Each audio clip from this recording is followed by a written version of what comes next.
Today I'm at our workshops near Stratford upon Avon, and we're going to take a look at using a handsaw. And this video is for beginners, professionals, and those who are good at using handsaws. Obviously they already know how to do it. This is a guide for beginners.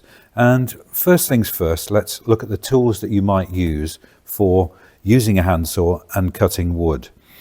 First of all, obviously a good handsaw is going to give you a good cut.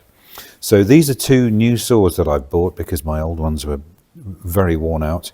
And this one, for instance, is an Irwin jack saw. It's a universal cut. So in other words, it'll cross cut softwood and hardwood nicely. There's a reasonable amount of teeth, so the cut is fairly fine. These saws are very inexpensive, and in fact they are nowadays. It's a disposable saw. You can't sharpen these, whereas you could the old wooden handle saws. These are fully disposable. They're very robust. This jack saw, for instance, is designed to be, thrown in the back of the van. You can walk over it, drive over it, whatever. Straighten it if it needs straightening, and yeah. You've got a very good, robust, very sharp saw. When the edge goes off, you've had it, you can't sharpen it. But yeah, this is a really good saw. Especially because it's inexpensive and a good way to start. This saw I bought, I've never used actually this Predator, Spear & Jackson Predator before. But I do like the look of this because it's a slightly longer saw, and personally when I'm sawing I like a longer reach on each stroke because you can get slightly more work done, and for me it just feels a little bit better, but either will do. I used these saws yesterday and I actually preferred, you find out straight away which saw you like and which tools you like to use and how to use them. And yesterday I cut some wood, and actually I prefer this. I feel that the teeth are slightly finer on this. Buying a saw, this says first fix on it, so in other words for putting in door frames and the like, and second fix is a slightly finer cut for skirting boards and maybe cutting the bottoms off doors or whatever it is. So you can choose your own saw, see what suits you, and keep on practicing, and in the end you'll find a saw that suits you without a doubt. I think the next thing just to touch on is before we go into any further tools, is to know your wood. And at first, if you're starting out and you are a beginner, number one, you won't know how to use a saw, or you're not very experienced at using a saw. And so knowing your wood is a very good start, but you've got to start somewhere, and you start off not knowing, of course. This is a very common wood that you will no doubt end up using. Let's say you're making a stud partition wall out of timber. This is softwood, in other words it's a form of pine, or it could be a larch, it could be spruce. Fast growing timber, relatively cheap and quite soft, and we'll see in a minute when we start the cutting process what it's like. This here is a bit of oak, a completely different animal to that. This is extremely hard. They say hardwood is hard work, and yep, I can definitely attest to that. Yeah, everything is much harder. Everything has to be more precise in a way, very less forgiving. But half the time I think or rather, should I say most of the time, you'll probably be on softwood. Here's another hardwood, which to me looks like sapele actually. A little bit more forgiving perhaps than oak, but again, hardwood, quite difficult. easy to make mistakes, and it's far better, I feel, to practice on softwood. So let's go over now to the tools that you're going to need for the job. So first of all, you've got a saw. Then you're going to want to measure your cut. So first things first, you're going to need a tape measure. I like a Stanley tape. Over my working career, I would think, I'm not going to say I've had thousands of these, but without exaggeration, I think I've probably had hundreds. Old tapes seem to go where old pens do, down the back of the sofa, and you literally keep on having to buy new ones. At least I do. So first of all, you need to be finding out where you're going to make your cut, what length of timber you need. And I use a pencil, as do most people who are cutting and marking wood. Most people will use a pencil. I have seen some people using pens, and I think it's a terrible look. It just doesn't make any sense. With, of course, using a pencil, any little mark that you've marked wrong, you can rub out. Also, it's a nice tactile thing to use. It just feels good to use pencil. Here's another form of pencil, incidentally. This is a carpenter's pencil. I don't like using a carpenter's pencil. This one hasn't been sharpened yet. It's rectangular, and even the lead is rectangular. It's chunky. Some people absolutely swear by these and love them. You would sharpen them carefully, of course, with a Stanley knife. But the lead, I can't get the lead precise enough for my work. I like quite nice, precise pencil markings. And while we're on that subject, I sharpen my pencils with a pencil sharpener. I don't have it with me, but a little aluminium pencil sharpener, which you literally sharpen like this, and I find it gives you this lovely round precise end. Very often on site and all the rest of it, I used to use a Stanley knife, but it does, your lead can become a little bit irregular. Either way, that's how I like to mark my timber. So again, on the first things first, when first using a handsaw, or even if you're learning, you can do a lot of damage with a sharp handsaw, and you can injure yourself quite badly, and I have the scars to prove it. So it's always a good idea to go very gently when you're first learning with a handsaw, because you want to avoid injury. I know you know we all learn by our mistakes, but this is a mistake you don't want to make. So always use a lot of caution and just go gently is what I would recommend, because when you're bearing down on a piece of wood and you're cutting very hard and putting the work in, if it jumps and your saw goes onto your hand, you're going to injure yourself badly. So yeah, just a word of caution there. It all makes common sense, of course. You will know this, but if you're not familiar with a tool like this, maybe you're not quite sure how badly it could injure you. But let's now go on to marking of the timber. So these modern saws, I say modern, they've been around obviously donkey's years, but they have their own 90-degree square on them, which is extremely convenient. I don't know whether you can see that, but that says 90 degrees on there.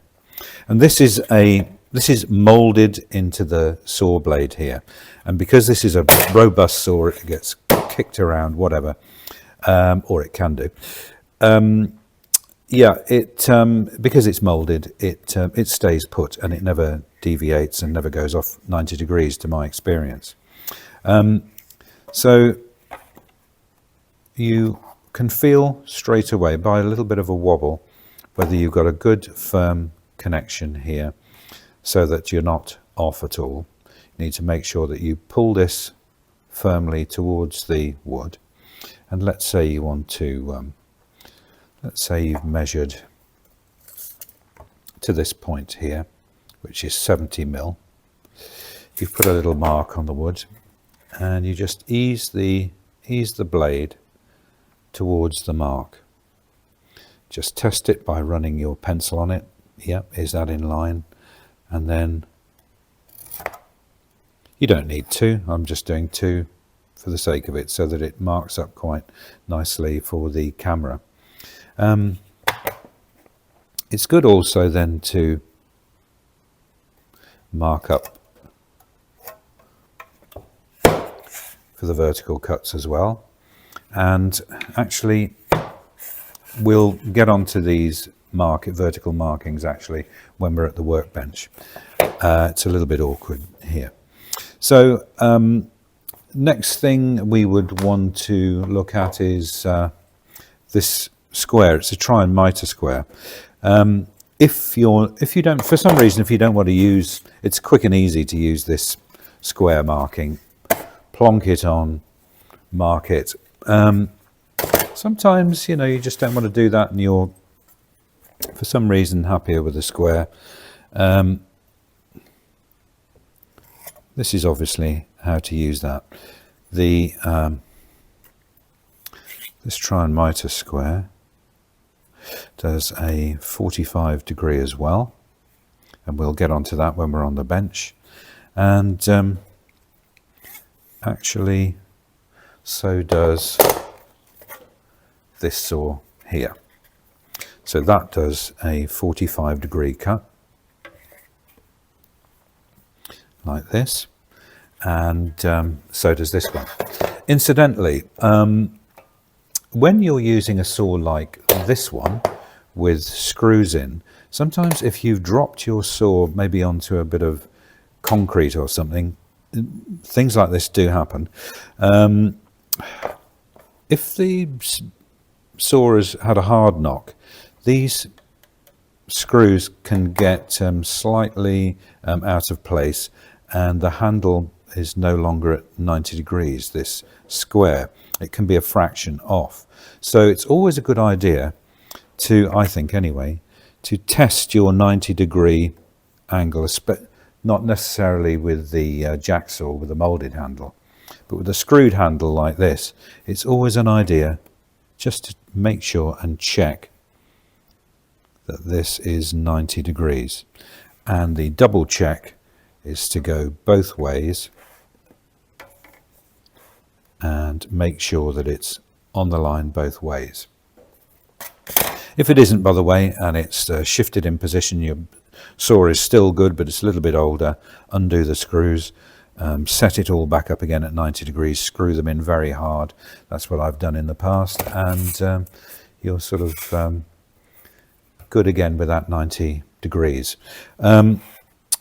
This is called a carpenter's bevel, and it's a device, or a sliding bevel, some people call it. It's got a sort of a wing nut on it here, so it's a quick release for the angle.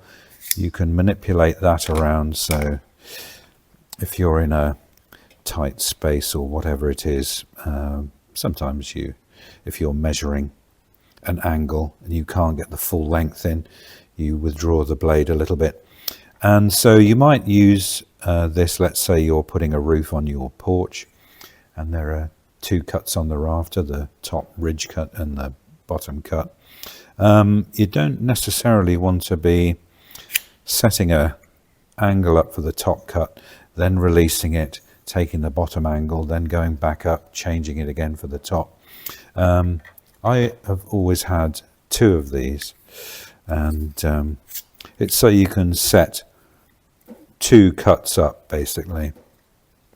You can do your one, let's say a top cut of a rafter, and then use this one for the bottom cut of the rafter. So all very straightforward. At first, it's a good idea, if you're practicing, you can practice on softwood quite inexpensively, and a good way to start is with 90 degree cuts, and that's what we're going to do today. We'll also drop a 45 in just so you can see the technique. So that's about it for now on what you need, how to get started, what small amount of tools you would want for this job. So let's now go over onto the bench and start doing some cutting.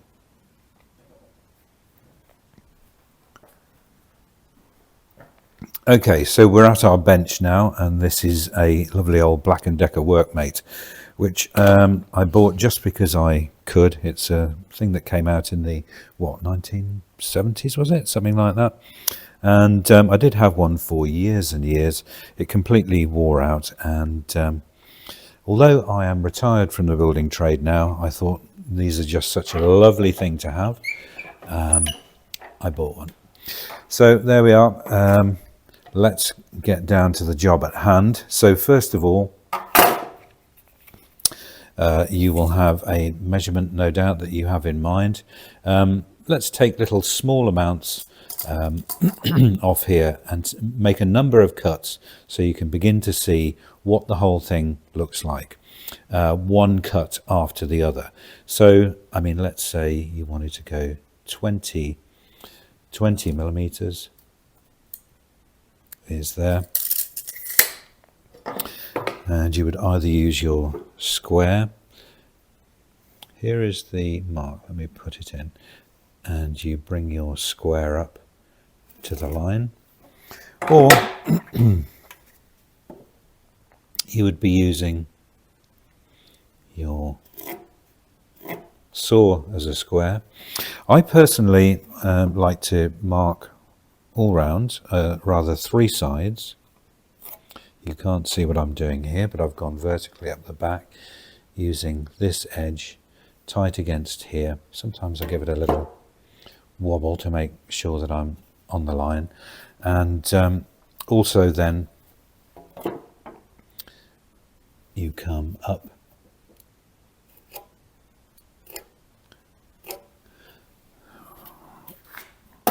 making a vertical mark on this side. Now I don't know whether you can see, but this is a lovely continuity of line, and this is exactly what you're looking for. So to start your cut, you have to use your thumb as a guide, and you need to cock your thumb up at an angle like this. Don't have it pressed anywhere near down too far onto the wood. You need it cocked up so it acts as a stop against the wood, but your thumb isn't traveling anywhere near these sharp teeth. So it's cocked up like this, and then you gently draw the saw back and forth with hardly any pressure on, and it begins to start your cut and make a groove in the timber. Let's take a look at that from another angle. Your thumb is cocked up here, you're holding onto the wood like this, and you gently run your saw along the line, and you start to make obviously a groove cut, and your saw is then on the road to making a full cut. So let's now make a few cuts. This is just to demonstrate the action you need and the way to use the saw. Now, as you get going, you'll find that you can manage to use longer and longer strokes, which is great because you become more productive and more efficient. Obviously, you're cutting more wood with less strokes, but at first you'll be probably quite tentative, and you won't be able to, you'll have to build up experience and skill and speed. So let's make another couple of, let's do 3 more cuts. And for the purposes of demonstration, I am just cutting straight down this line, straight down the center. But I'll show you shortly that when you're actually working on a job, you will need to leave the line in half the time. That's it. You'll find different ways of measuring and cutting, but one classic way of getting the full length of timber you need is by leaving the line in and cutting to one side of it. We'll get onto that in a minute. So let's just swap round and take a look again. So let's just take a look again at starting off. Your thumb cocked up in an angle, just gentle pressure. And you can see, very gently, no heroics, the saw just goes in exactly where you want it, and the saw cut has started. So now let's complete the cut.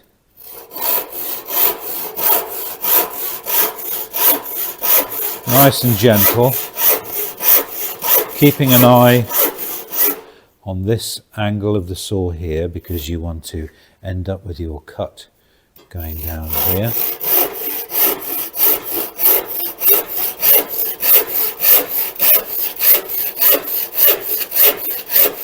You can make little adjustments as you go. You've got to keep an eye on the line. And let's take a little look at, for instance, where this is going. You can probably see that the saw has gone nicely down the line here and at 90 degrees, so we're talking 90 degrees this way and 90 degrees that way, and that's what we're after for a square cut, nice and precise. And it's a lovely feeling, by the way, when you start to be able to do this efficiently and well. It's a great feeling to do something well. So there's another, as you can see, nice square, precise cut. Let's have a go again. So you're starting off. By the way, often blow any sawdust off so you can see where you're going. You can see this line here is absolutely bang on track, straight into the center of that line there. And of course, because I've been using a saw all my working life, I must have done countless thousands of cuts. I've got a sort of muscle memory thing going on, I suppose. And that's what allows me to, do these precise cuts first time round, no mistakes. It's a great feeling, by the way, as I said before, fantastic feeling when you become really proficient at a job, and any job in fact, using your hands. It's wonderful to obtain these skills, I find, and that just shows you the precision of the cut there. So let's go again one last time.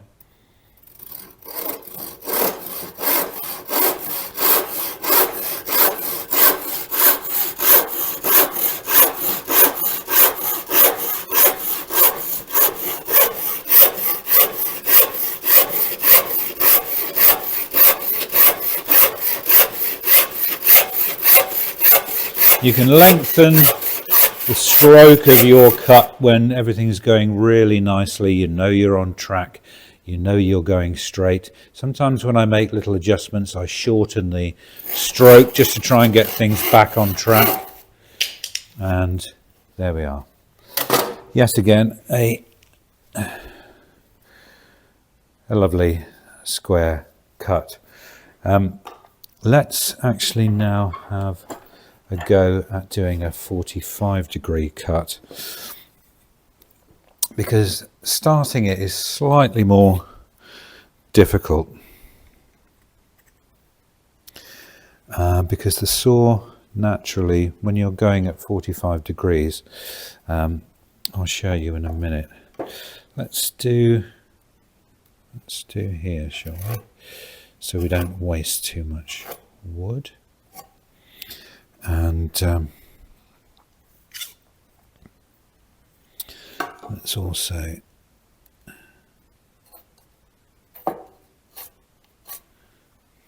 have that at 45 and 90 degrees. Okay, now I'm using this workbench and it is really convenient to use. Obviously it's at a lovely height, so you can power your stroke through, and you're on top of the cut. You can see very nicely where you're going. But if you don't have one of these, obviously you've got to do what everybody else does, and what I've done over the decades is find something nice and flat to use. You can use saw benches, obviously. Put 2 saw benches down, a piece of timber across. You can use any manner of things, perhaps a flat bit of brickwork or whatever you can find. You just have to make sure that it's settled nicely down, flat and not wobbling. Otherwise it makes your job so much more difficult. So let's now take a little look at how to start this 45-degree cut. Now, because it's at 45 degrees, the inclination here of this saw, let's put a mark down there as well.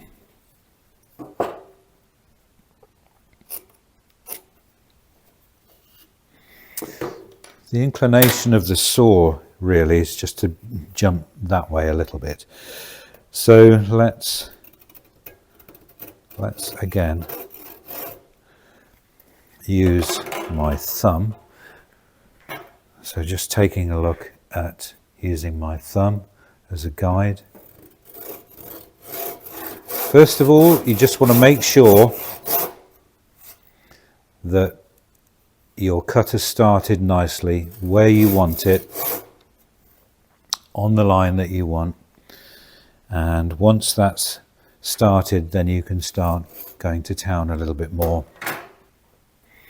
So let's now follow through with this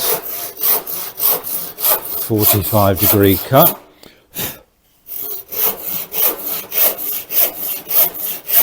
Nice and steady.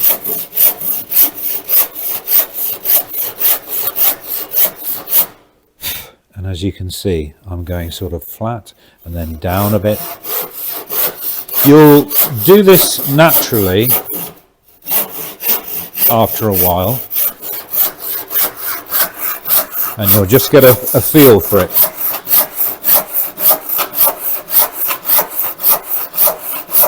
You can hear the whip of that saw, and that's perfectly natural, that's okay. And I'm going down these, just going to get nearly there and just show you how this line has gone down nicely at 90 degrees.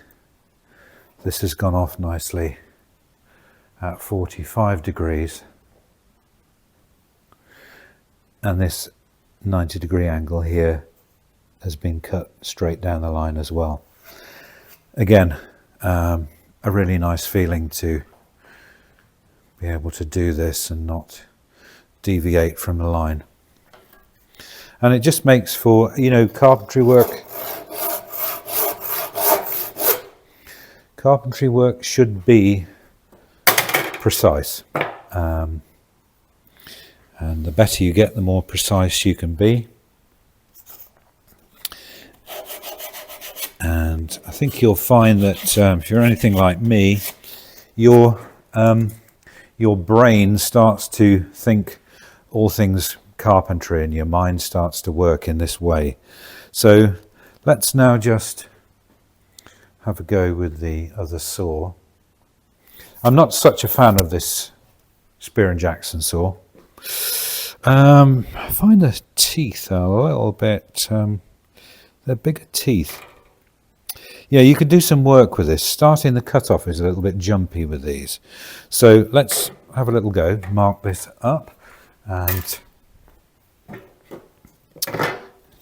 I think the more cuts I show you, the better, so that you get a real sense of what you need to do.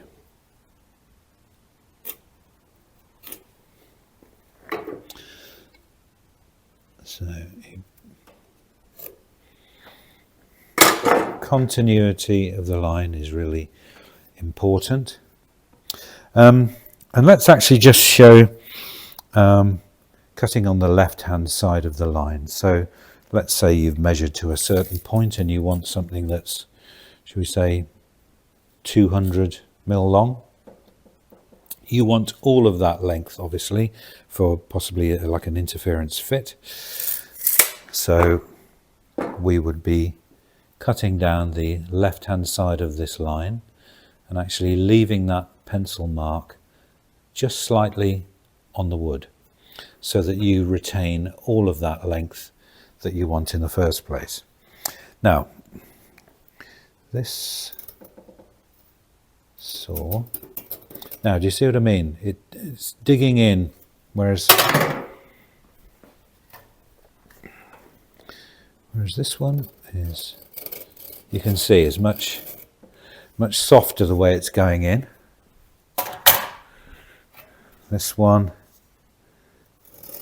is, you can see, it's inclined to be a little bit more jumpy, but either way, you know, you've got to use what you've got at hand. Once it gets started, this one isn't so bad. You can see by the way it vibrates, these teeth are bigger, they bite in a bit more, which is fine. If you've got loads of work to do, you're a competent person, yeah, you can't half get some work done, I would imagine, with this saw. So let's just use this. The idea is, if something like this is biting in too much and should we say, you know, interfering with the smoothness of your cut, you just put less pressure, less downward pressure, and it's not inclined then to go in quite so hard. And as I say, you just have to deal with whatever situation you've got.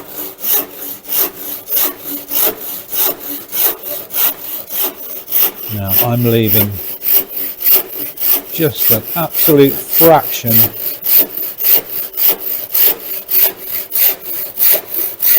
of pencil mark.